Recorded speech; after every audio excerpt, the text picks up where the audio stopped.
Governor Telangana doctor تملسائی سوندریہ Rajan نے ریاستی assembly اور کونسل کے مشترکہ بجٹ اجلاس میں خطاب کرتے ہوئے کہا کہ ریاستی حکومت جلد ہی انٹرنیٹ کو بنیادی حق کے طور پر متعارف کرائے گی۔ حکومت کی توجہ صرف ڈیجیٹل انفراسٹرکچر بنانے پر نہیں ہوگی بلکہ اسے سماج کے تمام طبقات کے لیے قابل رسائی اور سستا بنانے پر ہوگی۔ تلنگانہ مخننہ کے بجٹ سیشن کے پہلے دن کانگریس کے رکن قانون ساز کونسل پالموری وینکٹ RTC بس کے ذریعے کونسل پہنچے۔ انہوں نے کانگریس کے وعدے کے مطابق ریاست میں خواتین کو بس میں مفت سفر کی سہولت کی اسکیم کے بارے میں خواتین سے تفصیلات معلوم کی۔ اس پر کئی خواتین نے اطمینان کا اظہار کیا اور کانگریس حکومت کی ستائش کی۔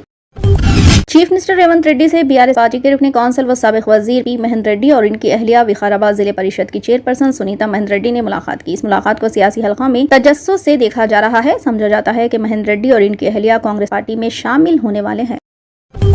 انڈیا ٹوڈے نے لوک سبھا انتخابات کے رجحانات سے متعلق سروے رپورٹ جاری کی ہے، جس میں تلنگانہ میں کانگریس کو زیادہ سے زیادہ حلقوں میں کامیابی حاصل ہونے کی پیش قیاسی کی ہے۔ انڈیا ٹوڈے کے سروے میں کہا گیا ہے کہ تلنگانہ میں حکمراں کانگریس کو اس بار 10 سیٹیں جیتنے کا امکان ہے۔ لوک سبھا کی 17 سیٹوں میں سے BJP کو 3، BRS کو 3 اور مجلس کے 1 سیٹ جیتنے کا امکان ہے۔ سروے میں پیشن گوئی کی ہے کہ کانگریس پارٹی، جس نے حالیہ اسمبلی انتخابات میں کامیابی حاصل کی ہے، اسی رجحان کو جاری رکھے گی اور لوک سبھا میں 7 سیٹوں کا اضافہ کرے گی۔ اس طرح آندھرا پردیش میں اس بار انتخابی نتائج الٹے ثابت ہوں گے۔ 45% ووٹنگ کے ساتھ تلگو دیشم پارٹی 17 لوک سبھا سیٹوں پر جیتنے کا امکان ہے۔ YSR کانگریس 41% ووٹوں کے ساتھ 8 سیٹوں تک محدود رہے گی۔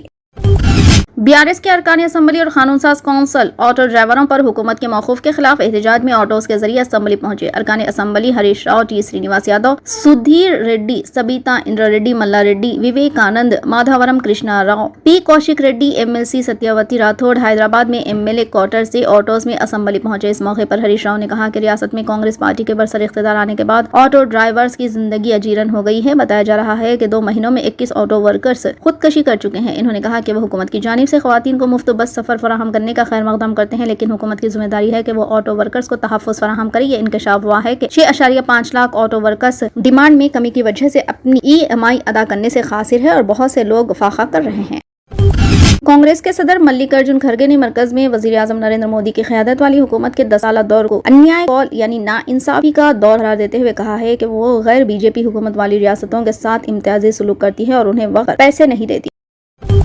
ممبر پارلیمنٹ اور جنتا دل یونائیٹڈ کے قومی خزانچی ڈاکٹر آلوک کمار سمن نے لوک سبھا میں اپنے پارلیمانی حلقے گوپال گنج سے نئی دہلی اور دیگر میٹرو شہروں تک سپر فاسٹ ٹرینیں چلانے کے لیے ریلوے وزیر کی توجہ مبذول کرائی۔ مسٹر سمن پارلیمنٹ کے رول 370 اسٹارٹ 0 آور اور بجٹ پر بحث کے ذریعے پچھلے 4 برسوں سے تھاوے جنکشن سے سپر فاسٹ ٹرین چلانے کا مسلسل مطالبہ کر رہے ہیں۔ وزارت داخلہ نے ملک کے داخلی سلامتی کو یقینی بنانے اور میانمار کی سرحد سے متصل ملک کے شمالی مشرقی علاقے کے آبادیاتی ڈھانچے کو برقرار رکھنے کے مقصد سے میانمار کے ساتھ کھلی راہداری انتظامات کو ختم کرنے کا فیصلہ کیا ہے۔